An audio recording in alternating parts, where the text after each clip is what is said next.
Hi, in this video I would like to continue the discussion around fields and properties.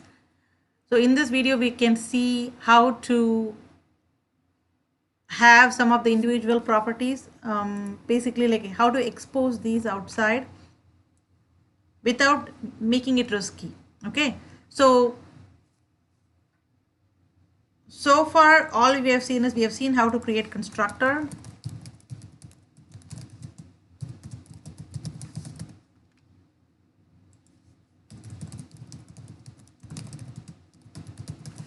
So, and we have created a class, created 3 fields. These are the features of that cat that we want to capture. And then we created an intro method. Then we have gone into the main.cs to create a cat. This is the testing. This is how we test that cat. So here is where we are creating a cat called and saving it to a variable called unknown. And then we are making the cat introduce itself. Here we are creating Snowbell. So the difference between 7 and 10 is that here we can give more information because we know information. For an unknown cat, we don't know information. So some of the information is being defaulted here. Okay. And then again, we call for an intro. So what I showed you last time is that if you say snowbell.name, if you try to access, you're going to get an error because this name is private, which means it can only be accessed within the cat class. Okay, what if so the reason is good, that encapsulation is the reason why we want all the manipulations for this guy should happen here, and we made this private because we think these are important information that we don't want anyone and everyone to mess around with. So if there is anyone that can mess around with it, it should be whoever is writing this cat method, nobody else, this cat class, nobody else. So if we make it public, then anyone can modify it. It would work, but it's not what we want. So in order for this to work and have the best of both worlds, there is another hack that we can do. So those are called as properties. So these are the fields. So I'm going to put comment here, fields. So these are called fields. So let's create some properties.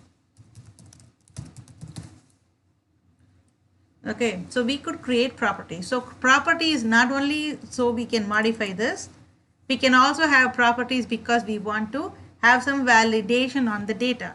We don't want to accept any data. We want to be sure that we pick and choose what we allow. Let me give you an example. We don't want the age to be negative, for example. If somebody goes and creates a cat with a negative age, that is bad data. Your data is useful only as long as you keep its integrity intact. Okay. If you like allow people to enter garbage information, then that is going to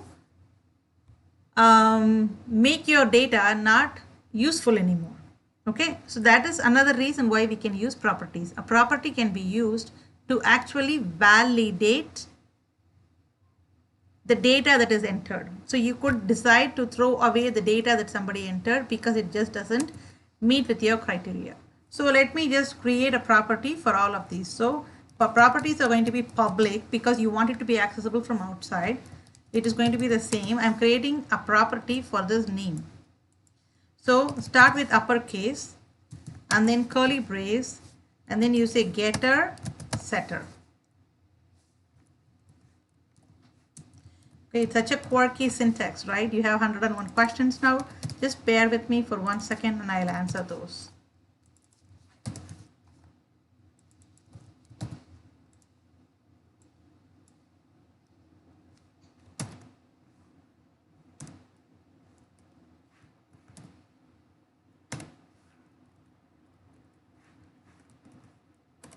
For now, let's just do this.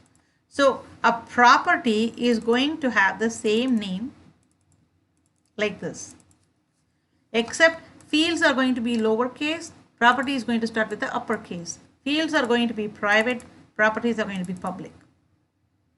Okay, so what I want to do here is if anyone is trying to ask me for name, how am I going to respond to it? Okay, So that is the question. So can I give it? Can I not give it? Is it read only? Is it write only? What is it? Okay. So that we can decide. So here is what I want to say. Some of the validation properties. Age cannot be negative. So let's write this guy, age. Okay. So there are two things that happen, get and set. Get means when I ask you for the age, you give it to me. Set means when I ask you to modify the age, you modify it. So you need two methods for that. So there is a get method and a set method.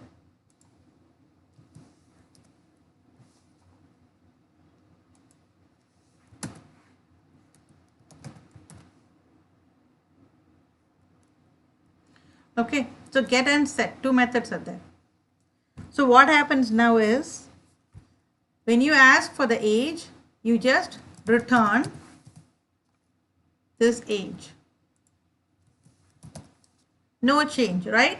When somebody asks you for the age, you just give it. But when somebody tries to modify the age, you want to make sure that the age is not negative.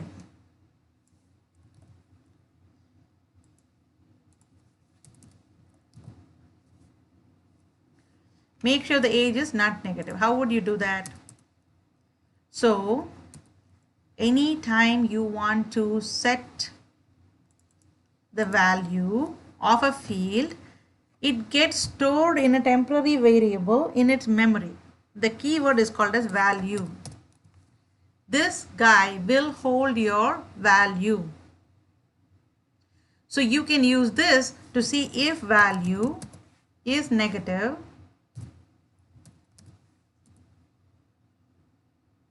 or you can say if value is greater than or equal to 0. If it's positive, then you can set age equal to value. If they try to put like a negative value, you say age is 0.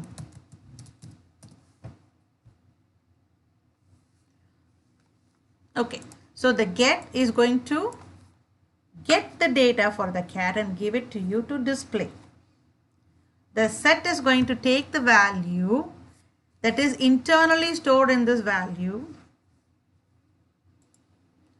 Okay, and we are going to validate that. So basically we said if age is negative, we don't want the age to be negative.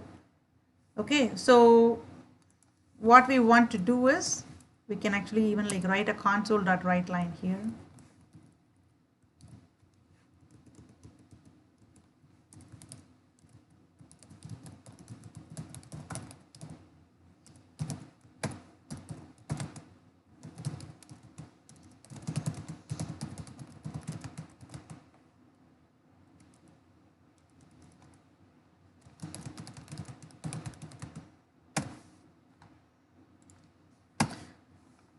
So if the value, so value is a keyword. You can't put anything you want there. This is exactly how you have to write it. Value. Okay. If this value is greater than or equal to 0, we are all good. We copy the value into age. Let's go back to our whiteboard. Maybe this will help a little bit get this concept.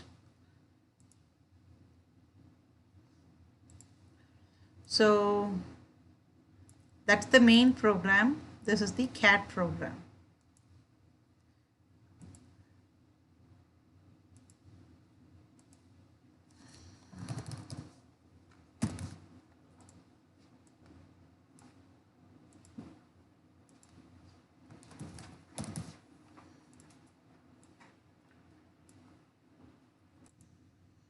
Okay, so I got the main.cs. And then in the main.cs, I am saying snowbell.age. See, if you notice age, I am saying uppercase A. Okay, it's a property. I am setting it to 10. When I set it to 10, what happens here in the code is we call the set method. We are calling the age set method.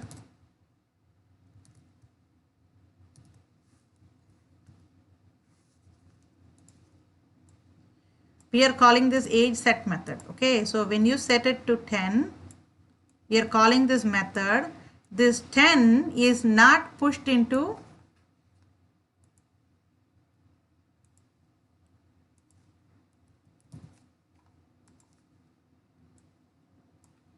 so this age is the private field. Okay, when you say uppercase age equal to 10, it goes into an intermediary place called as value.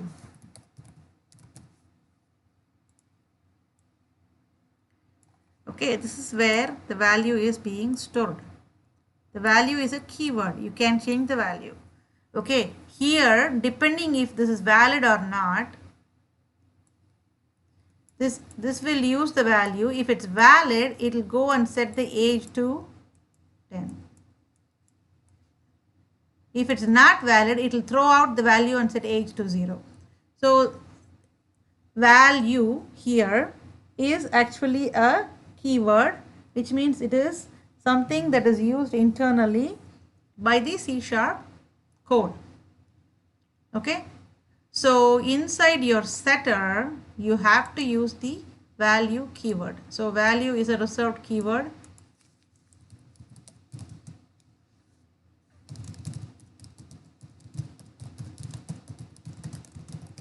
So it's not only for age, anything that you will like validate, anytime the data comes in, before validation it will be stored there. After validation it will move to the actual field. Okay.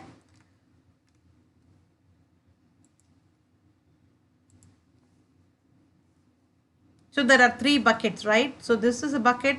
From here you change the value, it goes here first and then it gets called here. If it is all good, you write it to the age. If it's not good, you throw the value out. Okay, so that's the way it works. Hope that makes sense. So now age, we have written that, and age is public. Okay, so this is where the get will return age. That is just whatever is stored in age I'm returning every time whenever it's called for. So let me just show you how we can use the getter and setter here. Console.writeLine snowbell.age.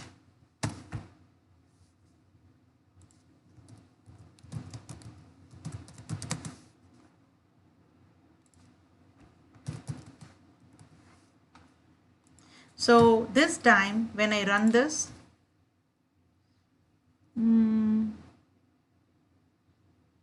which line is it? 10. Main.cs, oh, cat.cs, where is it? Yeah, for now, let's delete this. There's a reason why I don't want to show to you right now. Let's do this first. See, before I couldn't access, if I access a lowercase age, it will give me error. But if I access the proper case age, it will give me the age. Why is that the case? That's because this guy is private, this guy is public. Now Snowbell's age is perfect, right? Let's give it as a -3. See what happens now.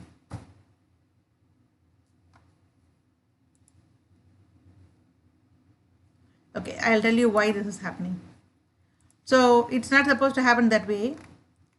See how we used age here instead of uppercase age? You should set the age to uppercase age. All of the properties should be uppercase here also.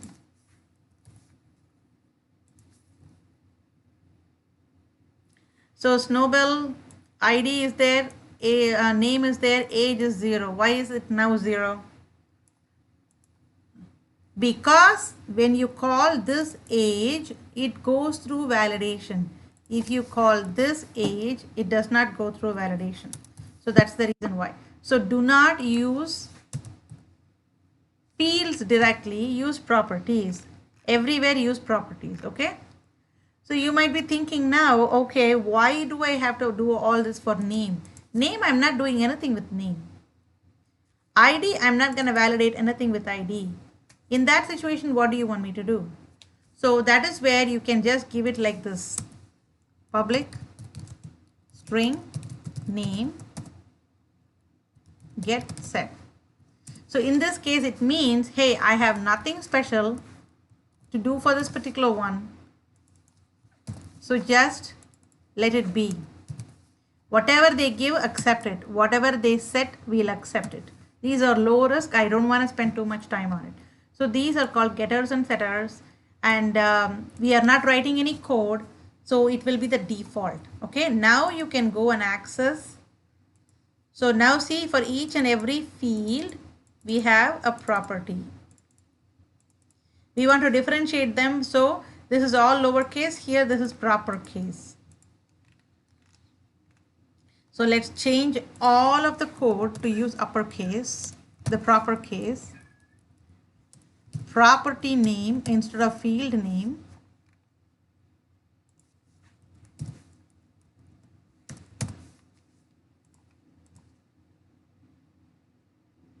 Okay. So when Snowbell's age was negative, it threw it away. If I want to like set a positive age, it'll work now. See, for example,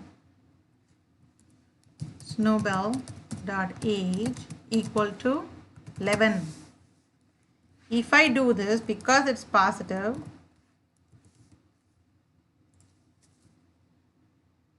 see, before when I set it as -3, when Snowbell's age was -3, it set it to 0. Okay. Now I set age to 11. 11 is positive, so it is accepting and retaining that. So if I call intro again, it will say, if I call this method again, it will say Snowbell's age is 11. Okay. So this is a great way to add validation to your code. We could even validate the name. So we could only like do like one particular method of a name to be uppercase. Okay. So here's the thing with this, quirky thing with this though. Okay. If you want to change get, you have to change set also. If you want to change set, you have to change get also. Okay. So you just can't like say auto implement one versus another. Okay. And by the way, this is called auto implemented property. I'm going to leave this alone as it is. So this, whenever I say in my coding exercise, where is it here? This week's lab, I would have said auto implemented property. Okay. Whenever I say that, I am saying just take it easy and just call the getter and setter, and that's it. You don't have to do any validation. Anywhere else where I say there is validation, so you have to make sure that you implement that validation. So for example, we did the age cannot be negative, validation. For ID, we can do validation for the length. Okay, so let us do that now. So instead of this, let's write proper getter and setter.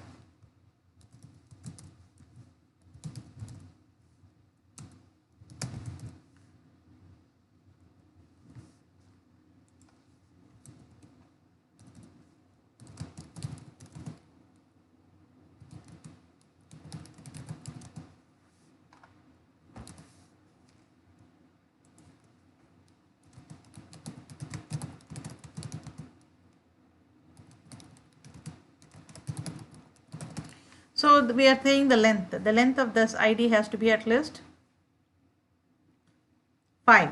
Okay, it has to have 5 digits. Oh, and one thing I'm going to change, I'm going to make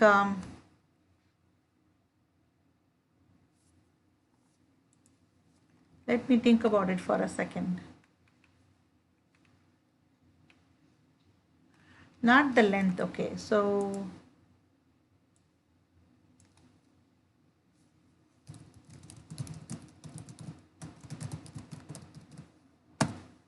let us say we have this rule.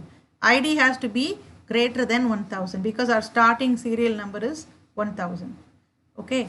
So in the getter, there is nothing. Okay. So we would just return ID. In the setter, we will check the value.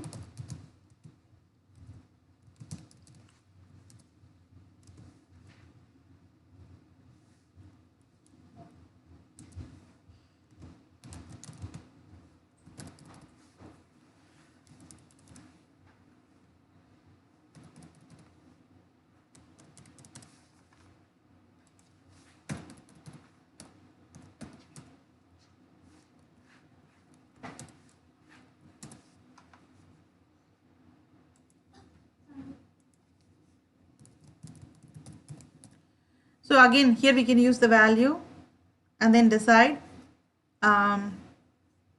If it's less than 1000, then we just want to like make the ID to 9999, and then else we want to set the value to ID2 value. Okay, so this is one validation. So it will like force everything to be greater than 1000. Let's run and see how this works. Oh, see here, now my cat, unknown cat, does not have ID as 0. See, I tried to set the ID as 0.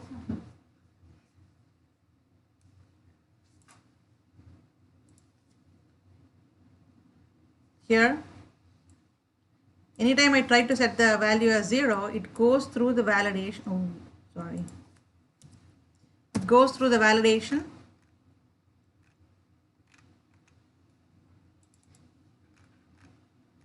And then it sets it. Okay, that's that. You can use like date comparison if depending upon like the date of admitting this cat or dog into your rescue. You could have a date validation saying it cannot be in future, you know. So there could be like so many validations there available for you to use. So just make sure that you understand whenever I say validation, I am saying create a property and then add some logic to it. See, ID and age are using value because value is a common name for this temporary holding place. Okay. The only place where you should be using these guys is within your properties. See here, not in your constructor or your method. Constructor, methods, all of these guys should use the property name. Okay, I hope that helped. In the next video, I'll be showing you how to do additional methods probably. So here so far what we have seen is we saw auto implemented property, which is the least work we have. We are saying, hey, you know what? I don't want to deal with it. It is a low risk field. So I don't want to write any code. So this is the easy way of saying that, creating a property and then letting the compiler handle it. So this is called as an auto implemented property. This is the validation.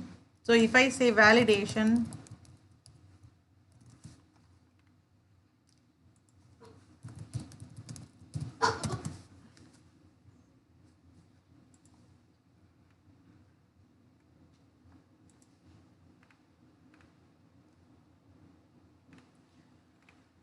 and then the third thing we did was inside our constructor, we are only using properties, which is the proper case and not the lower case. Here also same thing. And then when you go in here in the method also same thing. Okay. Hope this helps. Thank you.